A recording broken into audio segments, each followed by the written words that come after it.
Uh, Good evening. I'm going to call to order the April FedRAP meeting. I am joined today by Committee Member Dovey. We also have Council Member Walsh. Recording in progress. Start over? No, keep going. Okay. Council President Kochmar. We have Council Member Honda, and we also have Council Member Steffa Dawson down here too. I believe I need to make a notice that Tran is excused for the absence, and then I'll check if we have any public comments.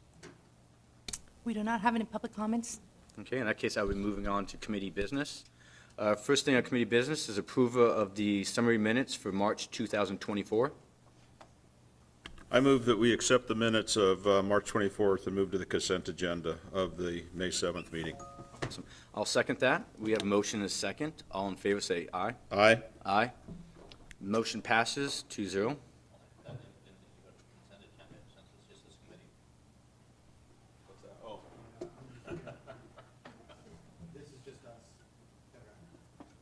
Do we need to make an adjustment, or? Maybe just another motion, just to approve the minutes. I think you did approve the minutes. Yes. So, Do I need to start over? no, we'll just make a note. We're not going to Okay. put that on consent. I was Everyone just so agrees, right? excited I got to make a motion. Yeah. It happens. All right, then we'll move on to second topic, which is going to be Fit on Health subsidized membership agreement. It'll be taken care of by Ellsworth. Good evening, everybody, council members, committee members, and chair. Before you tonight, we have a policy question that should the city council authorize the city to enter into a subsidized membership agreement with Fit on Health, providing enrolled individuals memberships to the Federal Way Community Center. And just to provide kind of a little bit of background to this, the Federal Way Community Center has had agreements such as these subsidized membership agreements since about 2011. We've got 3 different ones in place at the moment. We're looking to add a 4th one, which is Fit on Health. And what these are is typically insurance providers have wellness programs or any type of subsidized membership agreements with their users. And they allow them to take different facilities in the area, which allow them to use those facilities at a discounted rate that the insurance provider pays them based on either a per visit basis or a monthly fee, whatever that may be, and allows them to utilize our facility. So it acts as a membership at a little bit of reduced rate, which is what they pay back for their premiums. And so we are coming to you looking to add another one of these providers, which will allow us at the community center to add about 100 to 150 additional membership units. They used to be with us, and they were part of, I think it was Primera Blue Cross before, and they were bought out by this Fit on Health, and they've changed names, and so we need to change that agreement over to them. Any questions? I have one question. Would the majority of these people be senior citizens, like the Silver Sneakers and all that? Correct, along the same exact lines. So this would actually, if we thought about it, we're adding to our community center, senior center, more benefits for more people? Correct, absolutely. Okay, thank you. Walsh? Yeah. With that, I mean, do they reimburse us just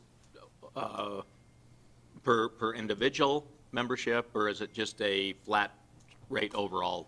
It is per individual, but at the end of the month, we provide a report to the group and would say whether it's a per visit unit. It depends on how the agreement's structured, whether it's a flat fee or whether it's a per visit basis that we get a specific dollar amount for. And at the end of the month, we provide statistics that however many people came, and then we get reimbursed based off of So the that. payment would be very different than what a traditional membership Correct, would be? yes. Okay. Yeah. All right. Okay. Still once monthly, but yes, a little Okay. different. All right, thank you. Do you have a follow-up? I have- Honda? Thank you. Are there any programs like this for families that have discounted programs to the If the community center? If the families are allowed under the, or on that insurance policy, they would be allowed, but otherwise, no, it's for the individual itself only. Okay, thank you. And then I just have one quick question. So when I was reading through it, it was Silver to Fit is now Fit On. Was Silver and Fit one of our original groups, or is that one that was not a group and we're adding? Correct. It was an original group. That agreement ended back in December, and then we're trying to bring them back on as Fit on Health now. Gotcha. And is the number of the estimate of the 5,000 a month is about what you guys are estimating for increasing? Okay, thank you. Okay, I'd like to move to forward the proposed agreement to the May 7th, 2024 City Council consent agenda for approval. A second? We have a motion and a second. All in favor, say aye. Aye. Aye. Motion passed 2-0. Thank you. Next item on the agenda is Economic Development Monthly Update. We will be starting off with an audit results of economic development, tourism, and related websites. Director Carter. Good evening, Chair McDaniel, committee members Honda and Dovey, as well as Council President Kochmar and other council members. Tanya Carter, your Economic Development Director. We have a guest speaker this evening, Joyce Glavish. She will be presenting the audit results from the economic development and tourism-related external websites to the city. She should be online. Tuch, is she online? I am. Okay, great. Can you hear me? Yes, we can hear you. Joyce, would you like to just hang on for a minute? I'm going to present the item. So essentially, the item today for discussion is just for informational purposes only. There's no policy decision. The background for the audit results is in your staff report, so I won't go through and read it because that is what Joyce is here to do, is to present to you the audit results from the multiple websites that are external to the cityoffederalway.com city-owned website. So Joyce has prepared an executive summary presentation of the audit. She will explain what the criteria was for the audit as well as the audit results. And I will hand it over to Joyce to introduce herself as well as continue the presentation, which is a PowerPoint that you should see on your screens. Okay. Thank you for that, Tanya. I'm Joyce Glavish. I'm a senior advisor at JRay, which is a advertising and public relations firm in Tacoma. We have extensive website experience, and Tanya invited us to do an audit of the, I'm calling them auxiliary websites because they are standalone to your existing city website. So, why was this important? Basically, you're building a strong brand with your new website. The new website provided an opportunity to start aligning all the different websites so that when people come to any one of what I consider your front doors, they understand that it's part of the city. So the services are funded by the city, or you're engaged in the project. And what we looked at in the branding piece was to really take a look at the new website and use that as our template. So we see blue on blue being used, we see a wave pattern, and we see the icon style. It just makes good financial sense to adopt these, which just are an extension of your existing brand. So the 5 auxiliary websites, and I apologize because it appears a couple of them are not showing. They were showing on my website or on my computer, so I apologize for that. But we looked at brand, thinking about the image that Federal Way represents to the world, and then function. Do they work well? Can people get the information they need?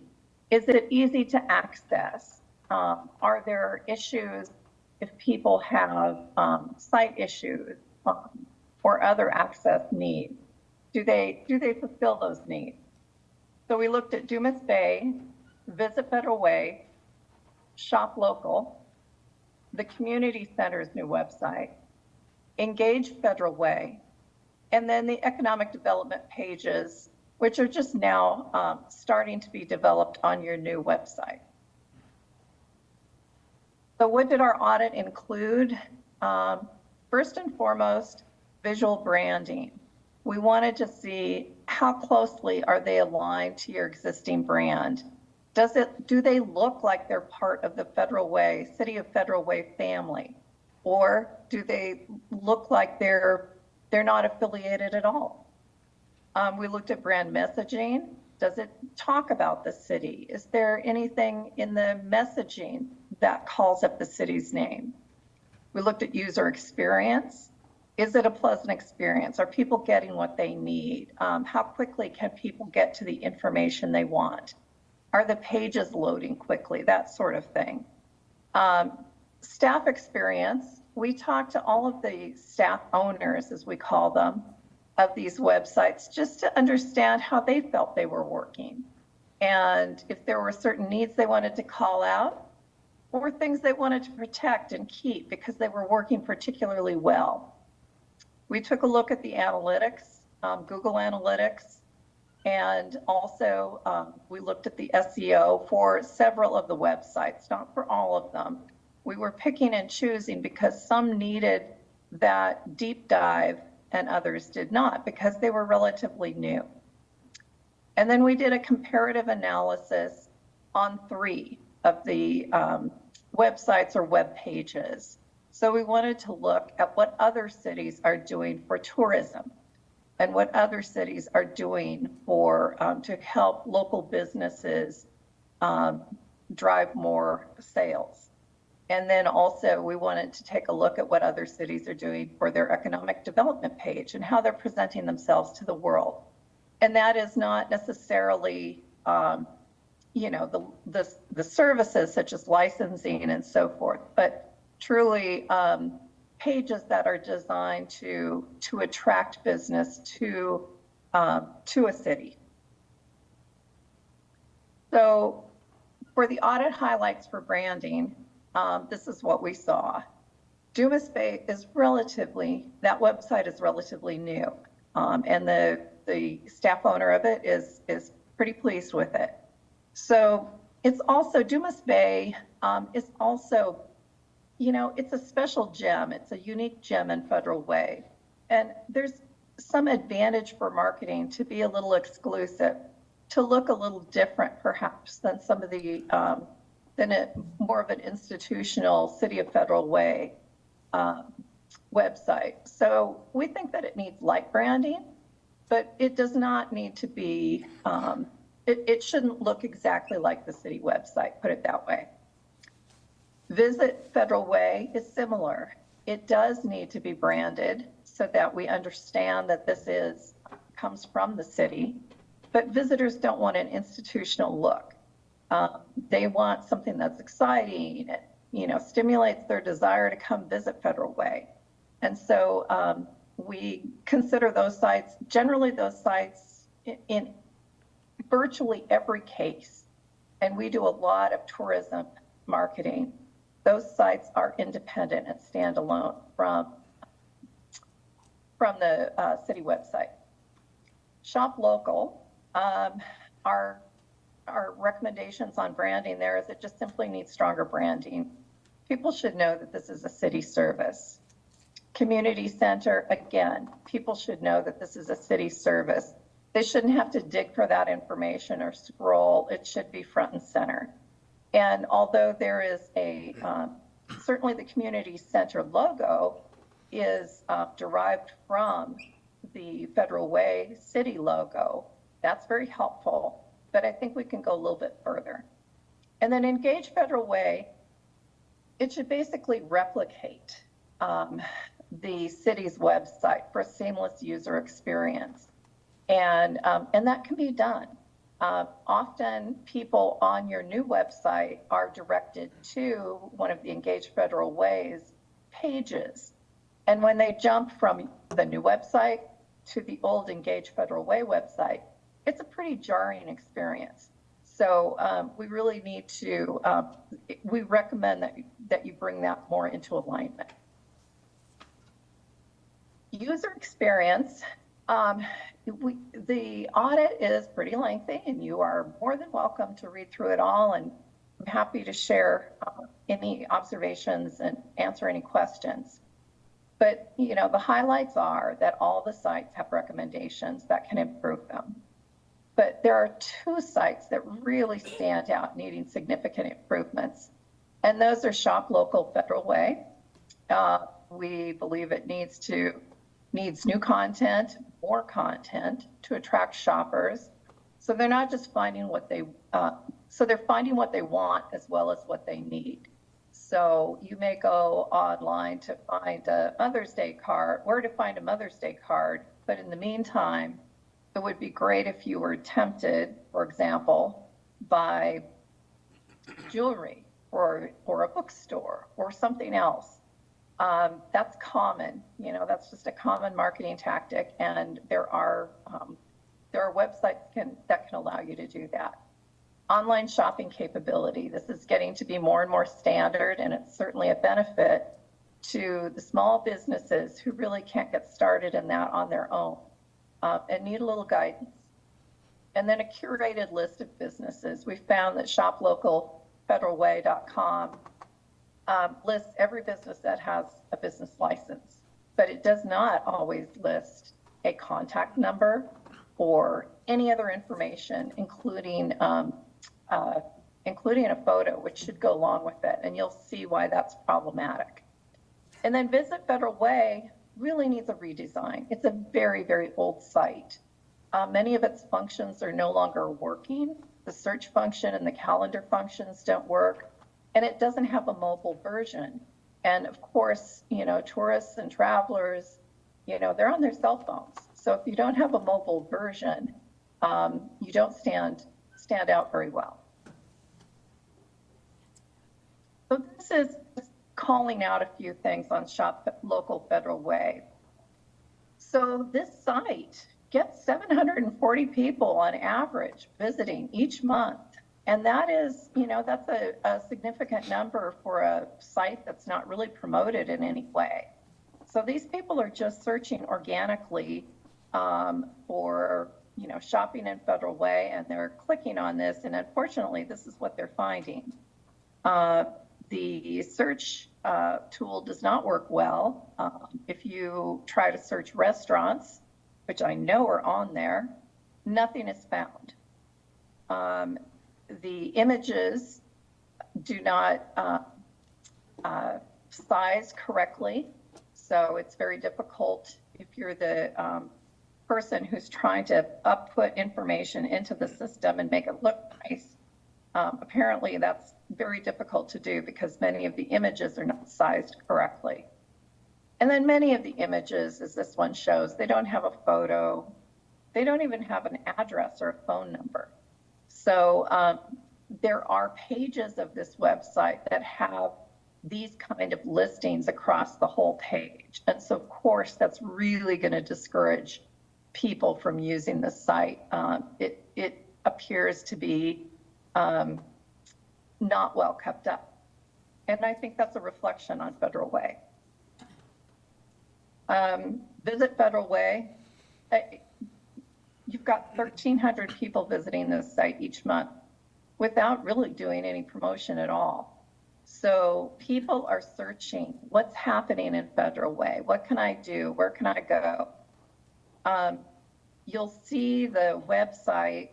I took a quick snapshot of the home page there, and that's what it looks like now. It looks like a collage of photos and so forth.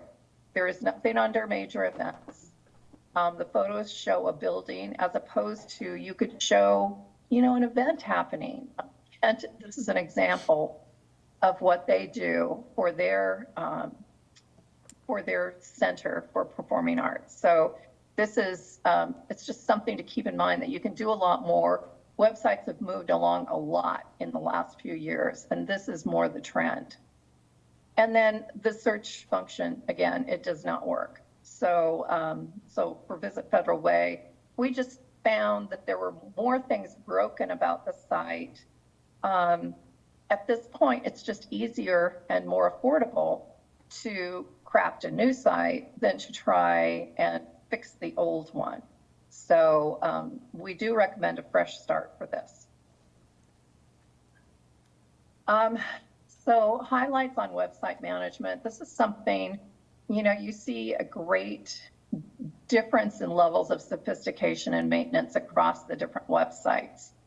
And that's because different departments manage their own websites, which is understandable and absolutely fine. We just need to keep remembering that all these websites are front doors to the city and they all reflect on Federal Way. So consistent branding and user experience can really enhance the city's image. And, if it's not consistent and it's not a good user experience, it's not good for the city's image. So the best practice, how do we manage all these different websites? How do we can make them look nice, but how do we keep them looking nice? So the best practice is to have one, call it a brand authority for the city. And that can be a person or it can be a committee, but it's somebody or some group of people who keep an eye on these things and develop some guidelines around how the logo should be used, where it should be placed, what colors should be used, that sort of thing. And this creates a framework for developing a more unified image and then keeping that image because, of course, these websites will grow and change. But you want a good, basically a design guide that will help people stay on track as you've got many, many different people editing all these different websites. SEO performance. I don't think it's a great surprise. The older sites lag in terms of performance. We saw many very slow loading pages, and this impacts your search rankings. And clearly, the lack of a mobile-friendly tourism website affects your SEO performance. It affects people's ability to find you and use your site. There are things that the newer sites can do to improve their SEO, and we've provided some suggestions. And the oldest sites, they just have some significant function issues that can be better addressed, that need to be addressed before SEO can be improved. And that's the overview. And I know I went pretty quickly, but I would love to take questions. Honda? Thank you. Thank you for the information. So who, maybe this is a Tanya question, who is supposed to be maintaining these websites in the city? So as Joyce mentioned, each website is maintained by a different person and a different department. So for example, Community Center is maintained by Parks. Dumas Bay is maintained jointly by Parks and by David Clemens, who's the manager at Dumas Bay. Engaged Federal Way is kind of a joint effort between different departments, et cetera. So it's different people, different departments. So obviously that visitfederalway.org. That's economic development, yeah. So then you're maintaining that? Yes, but as we discussed before, economic development currently is one person and one staff admin, so it's quite challenging, to maintain it up to date on everything. And in addition, it is very complicated because it is a very old site, so a simple upload is quite challenging. And then shop local Federal Way, is that Bill Vidino still? Sort of, yes. But the way that the website was set up was just to simply upload, and this was during COVID, so it was Right. simply to upload names of businesses and, whatever contact, and then the businesses have the choice to update what they want. So, the city was uploading the very basic information that we're allowed to upload, and then it's open to any business to, modify with additional information. So if we want all these websites to be unified and look like a city page, do we still need them all? So, great question. Council actually approved the upgrade to the site, so converting it more to an e-commerce friendly site, which also has the capability to just simply list businesses. So businesses that choose not to create a e-commerce site have the ability to just list themselves as a business, and so it will be a much cleaner look and feel. You'll be able to navigate it. It will function like a normal website. You know, you can upload pictures and images and things like that, even if you don't want to have an e-commerce presence. So it will be a much better experience. So we would allow each business to upload whatever pictures they want on the site? So there is a monitoring process. Okay. So, yeah, Okay. yeah. I was coming Thank to you for the that. question, yeah. Okay, good. All right, okay. Well, thank you. Yeah, it sounds to me, do we have any budget for doing websites, or do we just do, each department does their own and works it in? I mean, it sounds like we don't have any organization in the past to how we do this. I've only been here for a year and a half, so I can't comment on the past, but currently it is just maintained by each different department. So I'm not the IT director, so I don't want to Yeah. speak in his Which- behalf, but yeah. Which means it's kind of ad hoc, and if I'm running a department, I need to do my website, I make my decision instead of having a organized, we don't have one person in charge of it. Correct, Okay, yep. okay. And it's not budget, we haven't ever budgeted to do that in the past, other than the fixes you're working on and things like that. Correct. Okay. And that's certainly something that, you know, we can, I'd be happy to see who that would be the responsible person in the city or a group of people, and happy to put something together for, Yeah, well, that would probably be a whole new initiative in the next budget year, but right now, we're just like any other small business, just trying to make it happen without having a dedicated person running websites. these are external though, so it's not the actual city That's, website. yeah. Different, I yeah, thought- different Yeah, that's my animal. Yeah. perception from what I just heard. Thank you. Councilman Walsh? Yeah, would it make sense if there was one person that was managing all of the different websites, and then the different departments just letting that person know what needs to be done? Again, I don't want to speak on behalf of IT, but I think what the suggestion was from Joyce was maybe to consider, you know, also a committee or a group of people, or maybe like one kind of, you know, person that's the tiebreaker that, you know, the departments say, hey, we'd like to do this, and that person at least is made aware of it. I think there are several different permutations, but, you know, it's also a budget question, and, but it might be worth discussing to see what a creative solution could be. Okay. And one thing I just noticed as I was going over stuff, visit fw.org. If you put in visitfederalway.org, there's no redirect to visit fw.org. Yep, Which, and that's- as I see it, that's a major problem. I mean, CEO function, yeah, so there that's, should be a redirect to that. absolutely. And it seems like that should be able to be something that could be done. It's not very easy, and it's such a heavy lift, as Joyce mentioned, to just piecemeal little corrections. It's much easier to just basically start over. So Yeah, it's but- kind of but- like. But I'm just saying that a redirect from one URL to another, that should be an easy job, it seems like. I would not want to comment on that because I don't know what the back-end kind of programming and repercussions are of that. So I can certainly check in with Yeah, IT yes. on that, but it, Yeah, because I mean, I'm completely technologically illiterate, and I have my own websites that redirect from one to another, Yeah. and But your I website- was able to yeah. do it. If I can do it, anybody should be able to do it, so. your website's also significantly newer. This website is over 10 years old, so the functionality and the way that it works is not the way that things work today. So, yeah. So that's the unfortunate part. Sorry, Joyce, I But think what wanted you- to say something. What you are suggesting is absolutely spot on. And there likely is a way to make those redirects. I don't think it makes a difference how old the website is, but I question whether you would want to redirect to anybody to that site at this point. So. Okay. But valid point there, it's not much of a site to, so, yeah. Yeah, once you have, made some of the improvements, then absolutely part of the plan should be to make those kind of links. And, your IT department is a great department. They've been extremely helpful. Branding often falls to people in marketing or communications. And I would suggest if that's not an opportunity, then, you know, certainly could be anybody else within the organization. If you have some support in setting up some brand guidelines to get you started.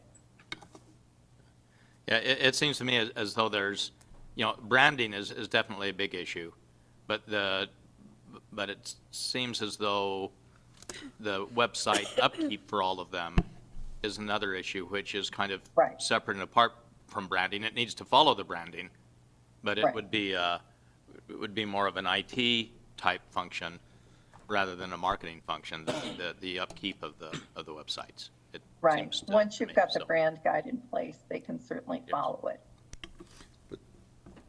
But that might be our problem. We have an IT running it instead of a marketing person on websites. I mean, functionally, they worked or they did, but we're thinking like an IT department instead of a marketing department when we want a brand.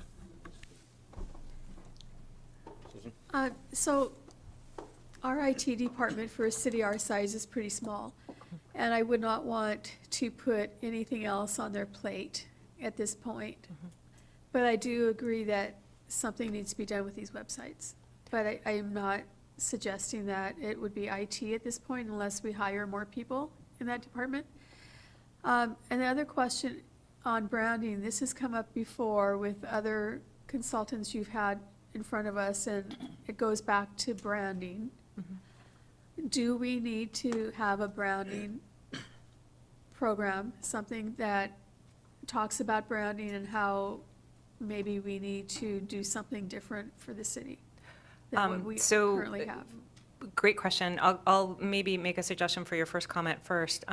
Something else, you know, again, without consulting with IT, but something else that could be considered is to have a consultant, you know, a marketing company that actually would be kind of on call, if you will, that could be kind of the, let's say, the deal breaker or the tiebreaker person, right, or the management person to manage all the websites. So that also could be something that might lift some of the burden off of the staff here and leave it in the hands of, you know, an entire marketing company instead of just one person.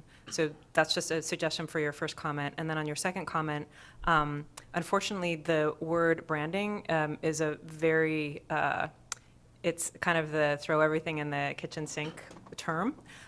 So branding, not to get into a whole branding dissertation, but essentially your logo and your tagline and your colors, those all form like a very small part of your brand.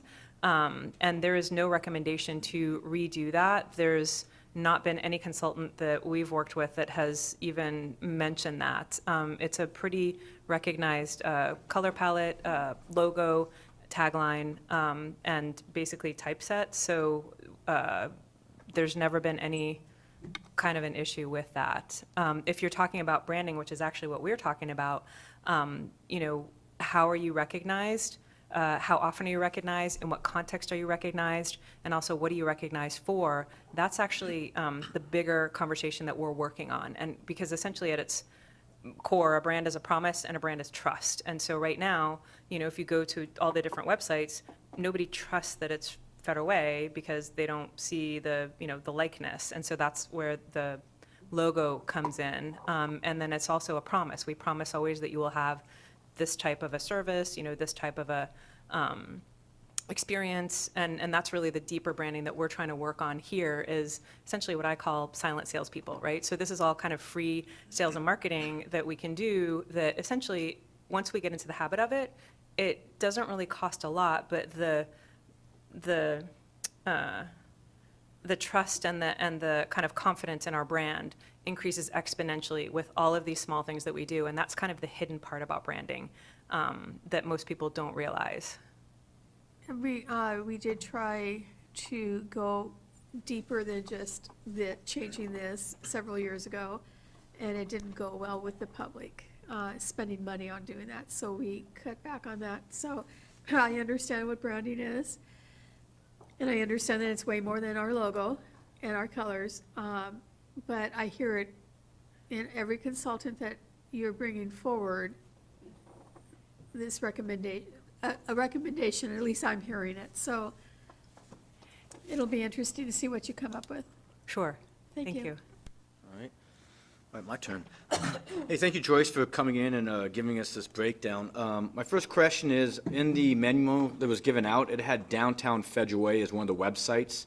Is the Downtown Federal Way the Engage site, or is that a different site? I can take that, Joyce. So Downtown Federal Way was a website that my predecessor started up. It was essentially a website that had a bunch of PDFs on it.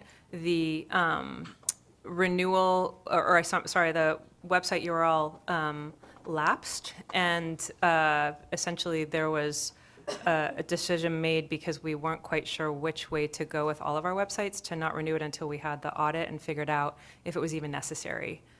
Okay.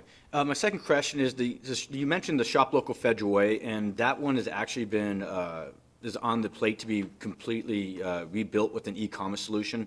Did you have a chance to look at the e-commerce solution we're looking at, and what is your feedback on that one? That one's to Joyce. I did. We looked at it and looked how it was used by a number of different cities, and think that it appears to be the most commonly used. It provides a really nice user experience. You can use it as a directory, but more importantly, it can also, feature special items. It can have seasonal offerings.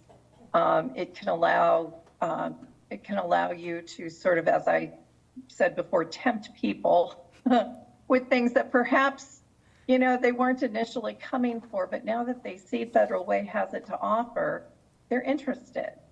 And, in the simplest example, that's why they put candy right next to the cash register.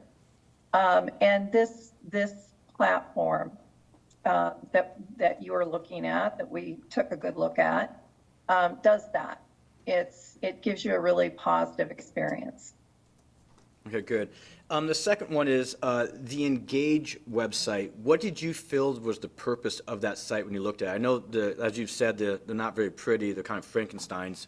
But the Visit Federal, I kind of get as a tourism. The Engage site, what did you feel was the purpose of that one from just looking at it?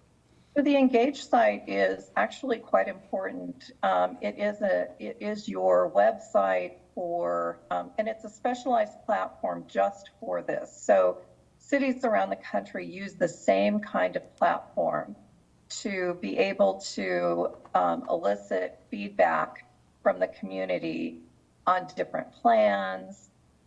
You may have initiatives or ideas, and this platform allows you to reach out to people and ask them to make comments within this platform.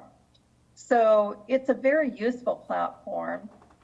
It can be made much more attractive than you currently have it, and it could be made to look seamless with your existing new website.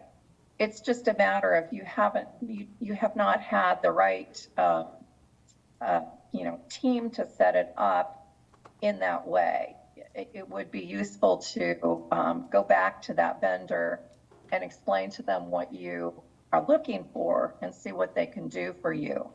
But it's an important website, but it just needs to be improved. I assume you've probably worked with quite a few cities. How many websites does the average city have? I feel like we have quite a few, and we've already discussed the maintaining and maintenance of them. I know the new Drupal website we have for the city is allowing access to each department to make their own changes if necessary because of the user configuration. But Right. when you work with them, how many websites makes logical sense for a city to have? I think it just depends upon what they are. For example, it makes sense for Dumas Bay to have its own website. It likely makes sense for the community center to have its own website. There are, and certainly most tourism websites are standalone websites. And the reason for those is that you can configure them in different ways and they serve different purposes. So the platform, for example, on Engage Federal Way is commonly used by lots of different cities. We first saw it being used down in Vancouver and really liked it. So it's a good platform, and you need to be able to have it for that, and it's a standalone. So standalones are fine. You ask how common are they? They're common. I would say most cities have a separate tourism site. They may have a separate economic development site, or they often have these separate shopping sites.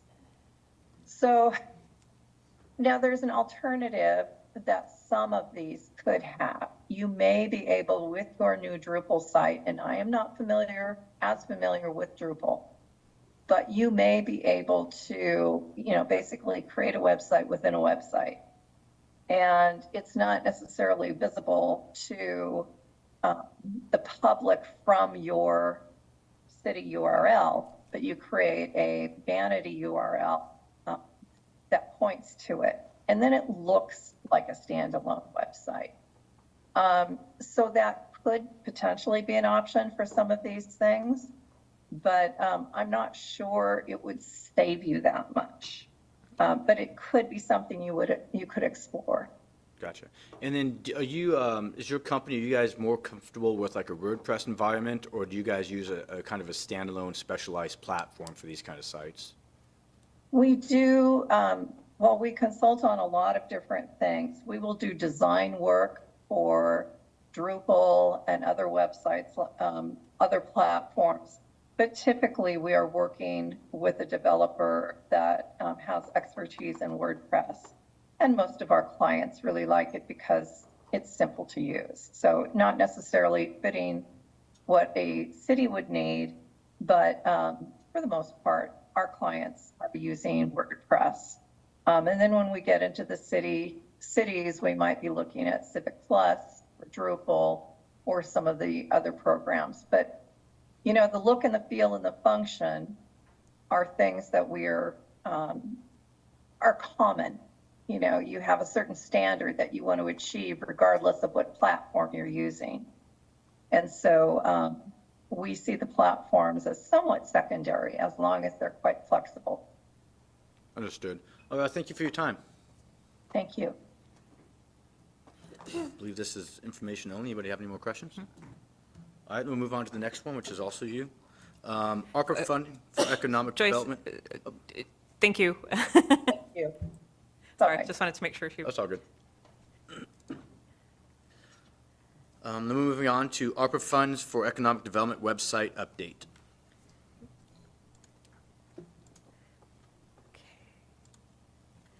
Same person, Tanya Carter, your Economic Development Director. Thank you. Point 2, this is a follow-up from the previous point. There was a request from council to review the audit results before economic development proceed to ask for the, I believe this is the last ask from economic development from the ARPA funding from the programs that were requested for consideration. So the policy question before you tonight is, should City Council authorize staff to utilize ARPA funds for an economic development website update program? And it would essentially be the program that we just reviewed, making the updates that were recommended by the presenter, Joyce Glavish. And so I won't go into the background. I think everyone is familiar with what the audit results are. There was an estimate that was made. The agency that would make the updates essentially confirmed that they would be able to do the updates for the original estimate. One side note on the Visit Federal Way, that is something, because it is a tourism-related website, we do have lodging tax dollars, and that would be a more appropriate ask for lodging tax dollars, because that is 100% tourism-related, so that would not be considered in this, and that is also why the estimate is also confirmed. And so the options to consider this evening are option 1, approve the proposed economic development website update program, which is based on the audit that you just were presented, or option 2, do not approve and provide staff direction. I do have one question then. Did you have a question? No. Okay. So Fedway, Visit Fedway is out, so that's not going to be updated. Downtown is out because it doesn't exist. Shop Local Fedway is going to be e-commerce.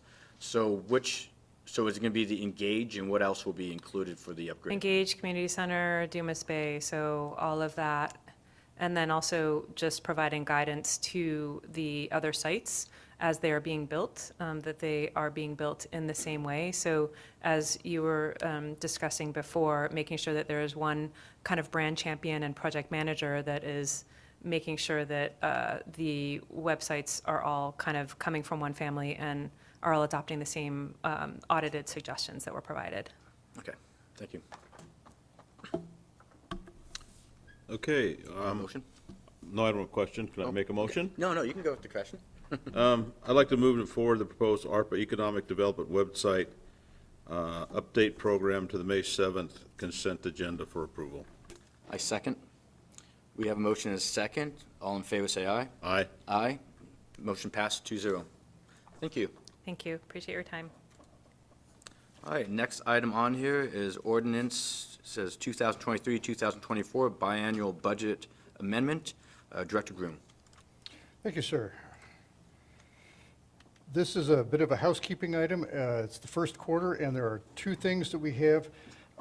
When we amend a budget, let me get rid of the, can I get rid of the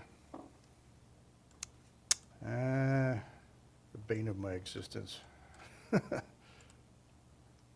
Nope.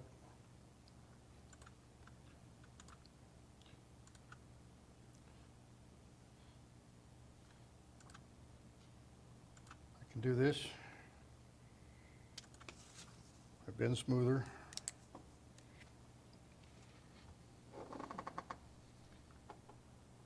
Okay. Sorry about that. Questions that come up when we're amending a budget, can we pay, this is the questions that we're solving. Can we pay invoices in 2024 that were budgeted and obligated in 2023? And the answer is only if we carry them forward. How do we fund surprise problems that weren't contemplated in the budget? Well, that's where we have to see if we have new revenues or if we have savings. And then if we get more revenue, can we spend more? And people cannot, not without your approval, not without council approval. The adopted budget authorizes us to spend. We have to keep within our expenditures. Just because we get more revenue doesn't mean we can spend more until we come to you and ask for you to elevate the expenditures. So expenditures are, we've got two categories. We're going to be looking at prior year carry forward, and that's where we've got anything that was both budgeted and obligated in 2023. We can't just roll forward any budget we feel like it. The city has to have been obligated. That would be with a purchase order or an order being placed with a vendor. And then fund balances are available to be carried forward. New resources, sometimes we get bond proceeds, sometimes we get grant awards. In this case, we've got neither. All we have is we have a little bit of greater than budgeted revenue that we can address. As you see in your packet, the carry forward of 2023 into 24, that's so that we, anything that we pay in 2024, we don't want it to goof up this year's budget if it was budgeted last year. And there's some pretty big items. There are transportation CIP projects, that's in EJ's area, and this is everything that was budgeted last year that they still have progress payments that are going to be coming through. We still have $10 million worth of expenses in ARPA that you have already allocated and approved by project, but we haven't dispersed yet. We haven't received the invoices. And the same is true for the park CIP. And in the debt service fund, we just have that interfund loan that we need to carry forward until we pay it off. There are some increased costs, and for the Federal Way Community Center locker room, this is stuff that you've already seen, you've already heard about, you've already approved the work. Now I'm just getting the budget caught up. There was $600,000 that was not funded by ARPA. And then when they got the work started, then they found the mold issue, and so there was some displacement of operations things. I think that involved the portable locker rooms and all the installation and connection things that needed to happen with that. The way that that's being paid for is we have $765,000 that's available from Parks Capital Fund Balance, And then we have some interest revenue that came in that just fits just very nicely. Jail cost, I don't think we have talked about this. You haven't heard about it from police, but last year our police jail cost came in higher than budget. And that's because when we did our jail budget, we were coming out of COVID and we didn't really have a strong forecast trajectory on where the jail cost was going to end up. And quite frankly, we balanced the budget and we knew that we would have to come back when we got some real numbers. And that's the same exact case for 2024. Our current budget is 2.3 million. Our forecast is 4.5, and that's a shortfall of 1.2 million. I think in your memo, I had an incorrect number. I had a typo. It said 1.8. But from the revenues that we've received in the first quarter, we can address half of that right now. So in our first quarter, we can take care of half of the jail cost. And that's everything we're covering in this budget amendment. We'll be bringing it for first reading at May 7th and second reading on May 21st. Happy to answer any questions. Honda. Thank you. Last fall, when I met with Ryan and the mayor and Brian about the sidewalks, we were going to try to put a sidewalk assistance program together, and it would be in the first budget amendment in '24, but I don't see anything I remember here. the discussion. Huh? Yes, I remember that. Okay. Sidewalks. I don't see anything in here. Sidewalks. I don't remember discussion on that, Chase. Is that in EJ's area? Is that Public Yes. Works? Public Works. Yeah. So we'll have to get back to you on that. Okay, because we were going to try to help our citizens who have to repair their sidewalks. So, thank you. Thank you. Yes. I have, unless somebody has any questions, I have a couple questions just for some educational purposes. You guys helped me out a little bit earlier today, but I'm just trying to understand. So we move these numbers forward so that when we spend the money this year, it doesn't throw off the 2024 budget because they've been moved over? That's Okay. exactly right. kinda- That answers my question on that one. The second question is actually for John. Do we know if that 1.16 million for locker rooms is a final number, or is that still in flux? The 1.16 should be the final number. That includes, we met about this earlier today, that includes everything, including the 500,000 that you set aside, thank you for that, from ARPA. So this 1.6 includes the temporary restrooms, all of the site work and preparation, electrical, plumbing, and all of the work associated with that, and the locker room. The 1.6, we should be in perfect shape. Gotcha. And do we have an estimated time? Is it 2025 that we're looking at for the job completion, or? A little earlier, I can get you I don't trust my memory. Okay. To say that. We did meet with demo contractors today to start the demo work. So we think it's going to go a little, we're hopeful that it goes a little faster now that we don't have to phase it, since they can do the entire job at once. Instead of doing the women's locker room, and then the men's locker room, and then the family, they can do the entire project at once. We're hoping that that works in our favor. I mean, I enjoy the portable showers and hitting that button, but I like when I can just turn it on and leave it on. It's really Understand, nice. yeah. Any other questions? Nope. I do. Yeah. Oh, sorry. Sorry. Susan? Thank you. So on jail costs, is that because we're putting more people into jail, they're being accepted into jail, and the cost of services have gone up? Are there two things there that are increasing the cost of jails? You know, that's a good question. I think the primary difference is that we estimated the volume of usage low. I know that they have been contracting, and I hesitate to speak with that. Chief Wong will be here at First Amendment. Steve, I know a little bit about this. So I review all the contracts. Oh, thank you. So most of these agencies, we've locked in a rate contractually, so it's volume. So we're putting more people there. Yeah. Okay. Good to know. Thank you. Thank you. That brings up one question. As the jail's costs go up, and thinking back to the history when we went into SCORE, and then we got out of SCORE, if these costs keep going up, does it ever make sense to look at it and go back in Or is that somewhere on the horizon? I'm not sure going back in is ever an option Is that not an option? politically. It was a pretty messy divorce. Well, I just remember, I was on the, when we started it. Yeah. And I wasn't No, on it the was a part when we pretty got awkward divorced, so I process don't know to what get out. happened. And they would have to agree to let us back in. So I don't think that's politically viable. That said, we're still about $2 million off what we were spending. Yeah, I know we saved money, but there's, when the fuel costs keep going up, there's gonna be a cross point probably somewhere. Maybe. Maybe not. I think SCORE keeps going up too. I What's think- that? I think with SCORE, when we were owners, owners have to pay the maintenance, right? Yeah. And that was something that I was told over and over we had not taken into consideration. So as non-owners, we might be saving money, who knows? Yeah, well, we may We look at it. actually use SCORE. Yeah, I know, I thought we did use SCORE, We don't do, and we're just a contractor and we buy services.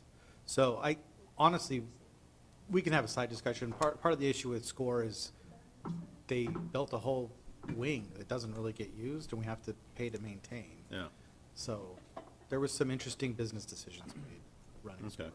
I was just a question, when we talk about jail costs going up, we're not gonna build our own jail, so, Probably not. we did that once, huh? Okay, Group effort. I'd like to make a motion to forward the proposed ordinance to the public hearing and the first reading of May 7th, 2024. Second, we have a motion and a second. All in favor, say aye. Aye. Aye. Motion carries 2-0. Thank you. Moving on to item E. AP vouchers, 3/16/2024 to 4/16/2024. Payroll vouchers, 3/301 to 2024 to 3/31/2024. I know normally Chase comes and does this, and I'll advance the slides.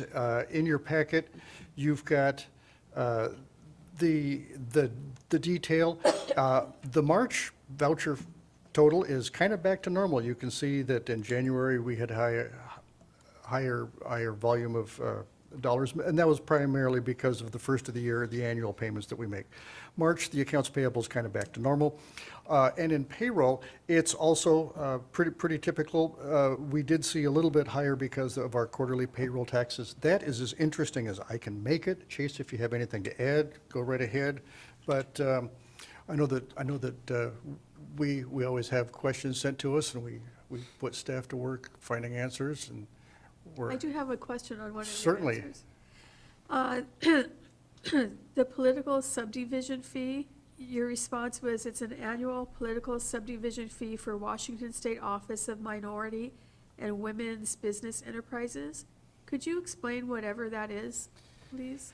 I think our approach is, we'd find out which department that was in, and we'd go ask them. I don't, off the top of my head, I don't think I can. We're happy to follow that one up. Chase, do you happen to know? Yeah, that's Okay. an obscure one, yeah. Yeah, I've never seen it before, so I would like to know a little bit more about it. Thank you. Yep, I could speculate, and I'm not going to, so, Okay, thanks. thank you, happy to.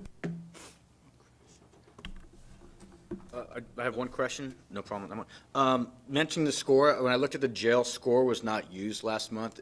I felt that, is that accurate?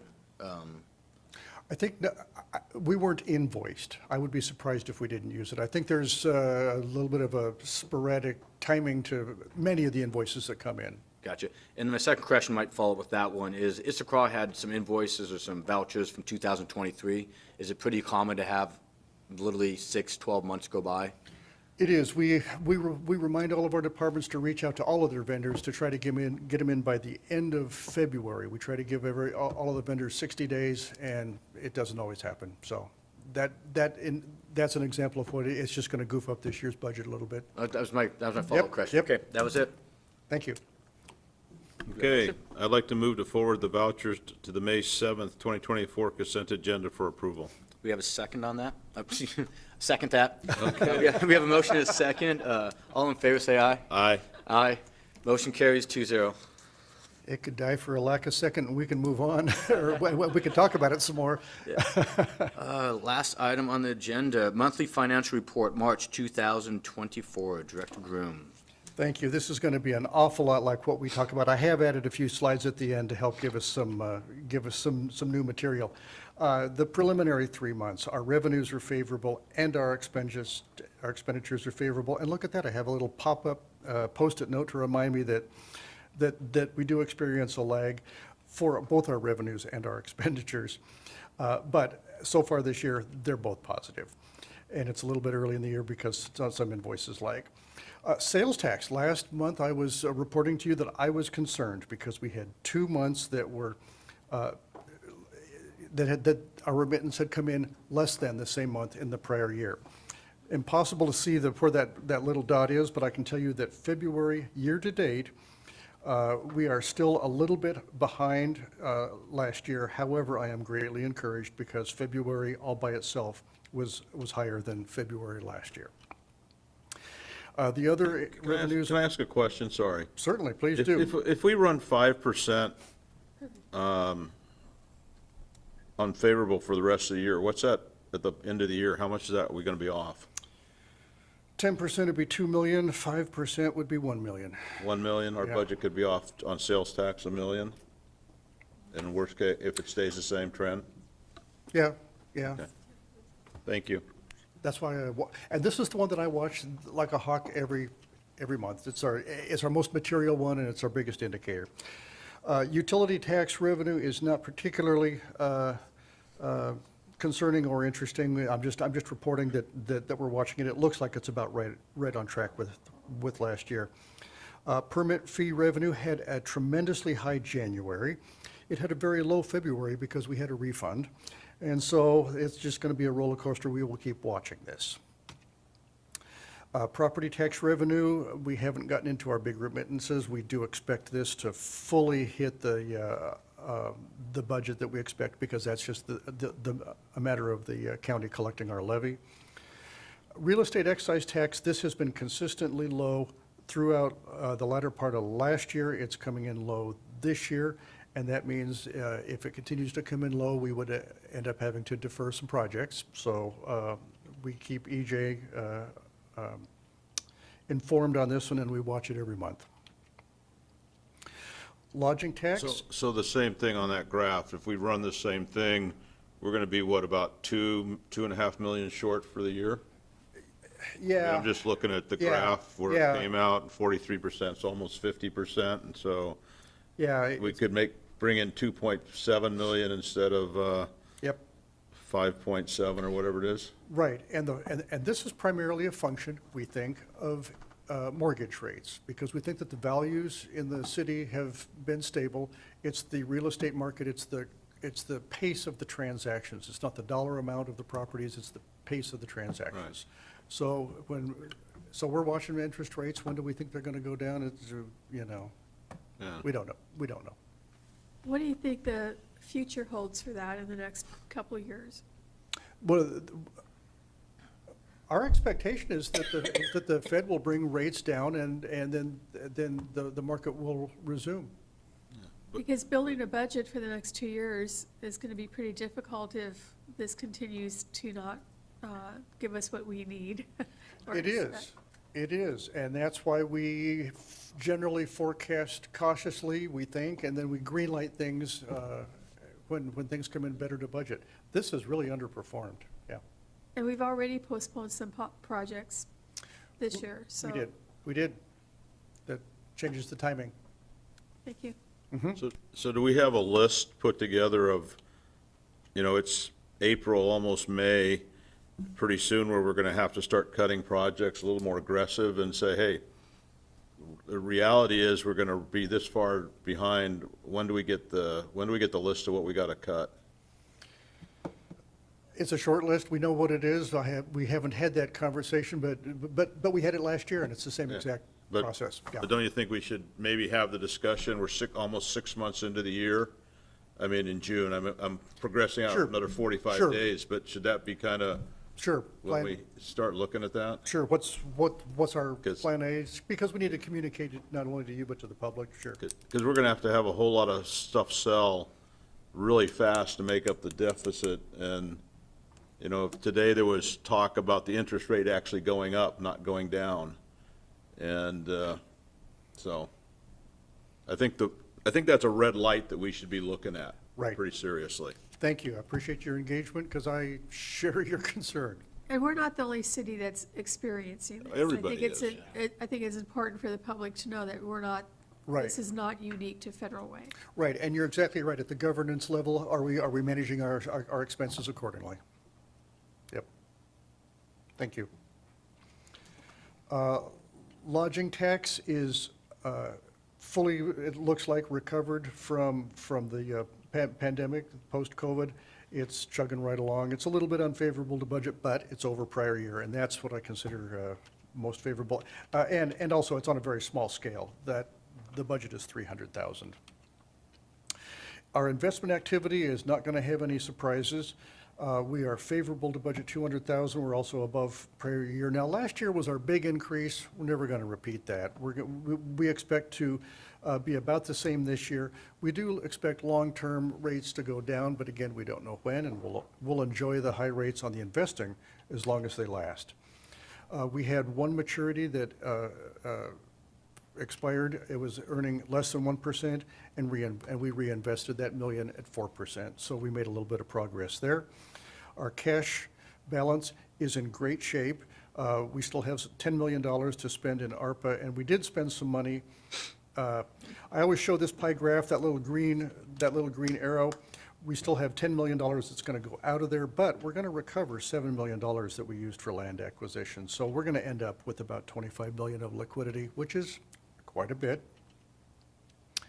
On the debt, this schedule does not change, but what I do want to do on the next slide, now we've got, these are the four existing balances that we've got on our existing debt, and I want to just preface, next month at the FedRAC meeting, we are going to be bringing a bond ordinance to issue debt for the maintenance facility. So I'd like to tell you about that. We will be bringing a bond ordinance. We've been working with our financial planners. Our bond counsel has given us the first look at the bond ordinance, and we'll be bringing that to you in May. It will go for first and second hearing in June.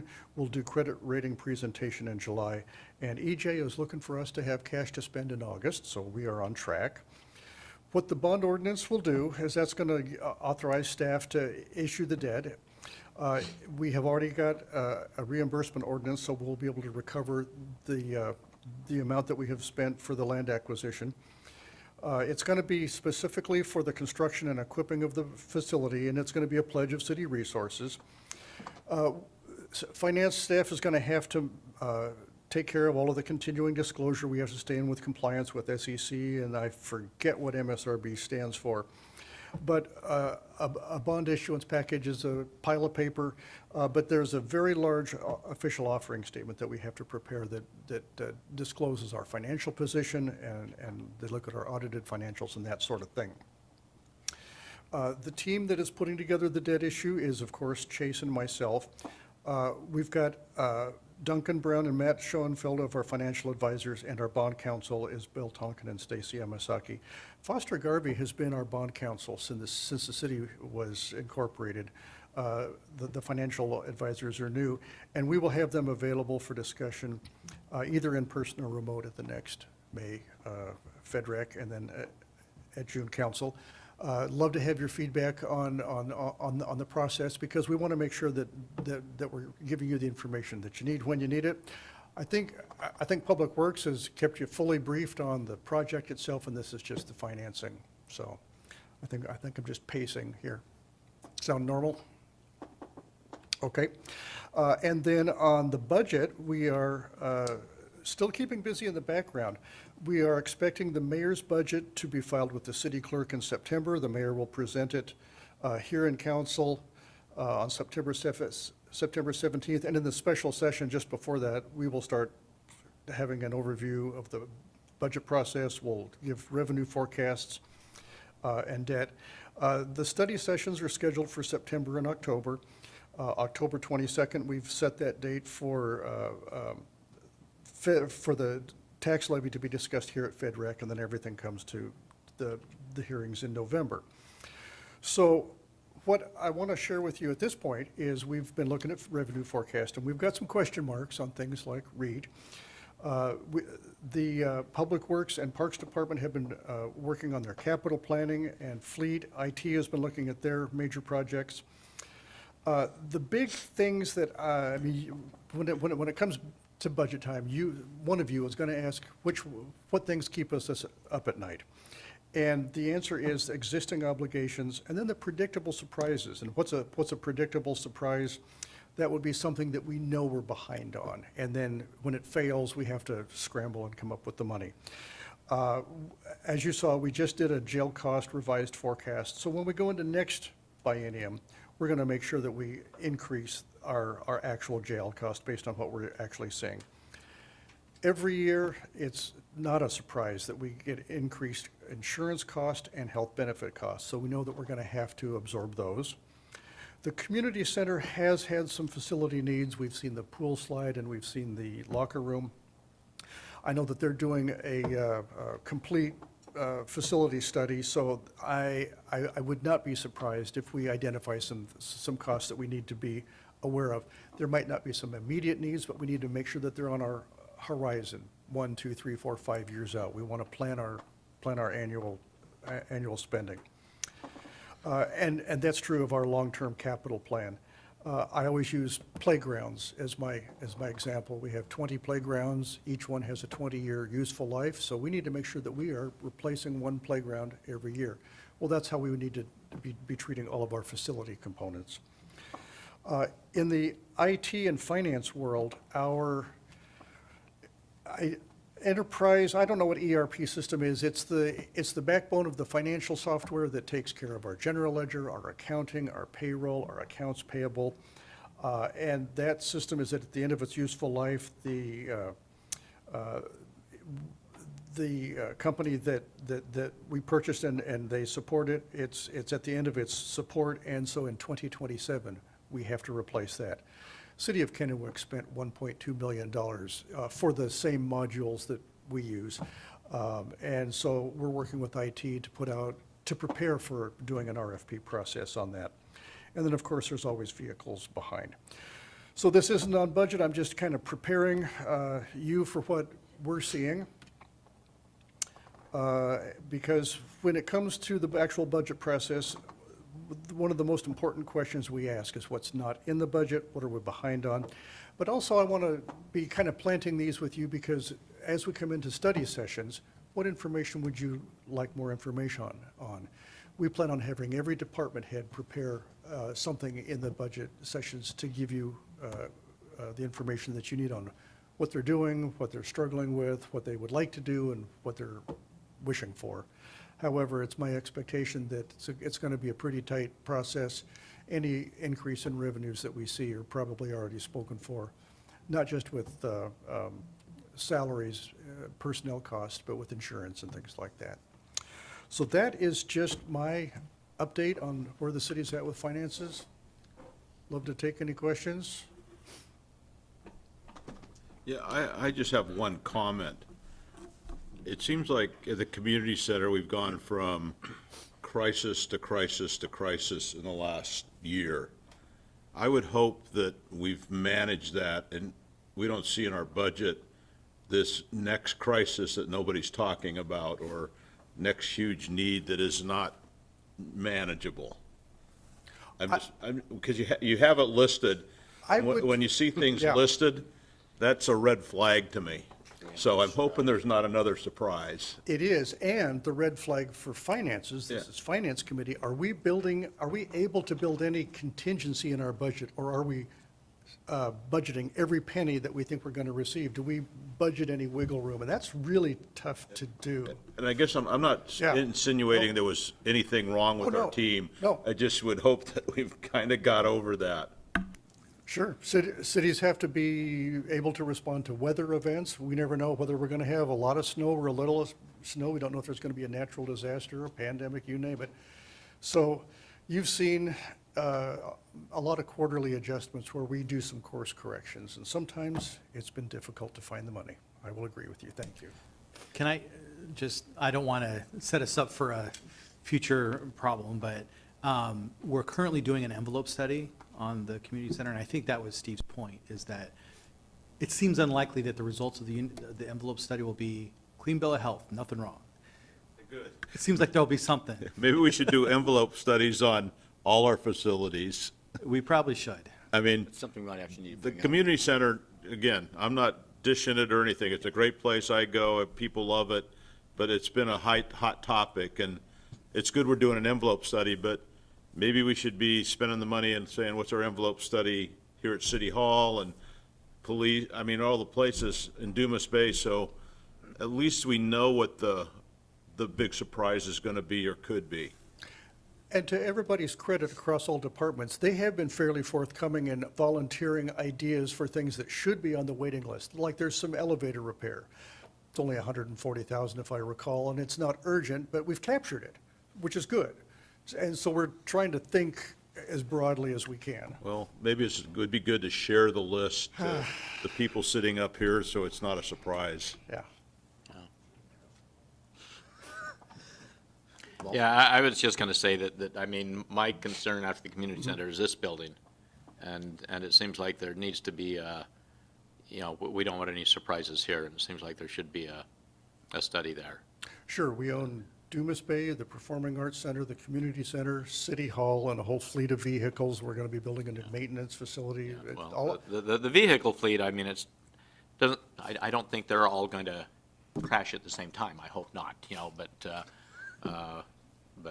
things like City Hall and Dumas Bay, and hopefully the PAC You're is disturbing new my- enough that it's ways down the road. I would hope, I would hope. You're just determined to disturb my sleep. Speaking of the PAC, my only comment is if you can get me the next set of financials from the PAC so I can review them, I'd appreciate that. Sure, be happy to. Thank you. Motion? See no blues. I'm going to make a motion that I forward that the March 2024 monthly financial report to the May 7th, 2024 consent agenda for approval. A second. We have a motion and a second. All in favor, say aye. Aye. Aye. Motion passed 2-0. Is any other council members? Can I make a comment? I think this is good news. I thought I would share it with everybody up here. We were fortunate to have King County come to us and talk about their tax rebates a while ago. And I actually know a person who was paying $5,000 plus on her taxes. She didn't make much money. She was elderly. They went through the assessor program and they reduced her taxes by almost $4,000 a year. And then they sent her a letter that they're going to go back, I don't know how many, I think up to 3 years. So that program actually works. So I thought I'd just share it with everybody up here. You might know somebody that's over 65 and on Social Security that owns a house. They may not know that they could actually get that surprise and help from the county. That's a blessing. Any other comments?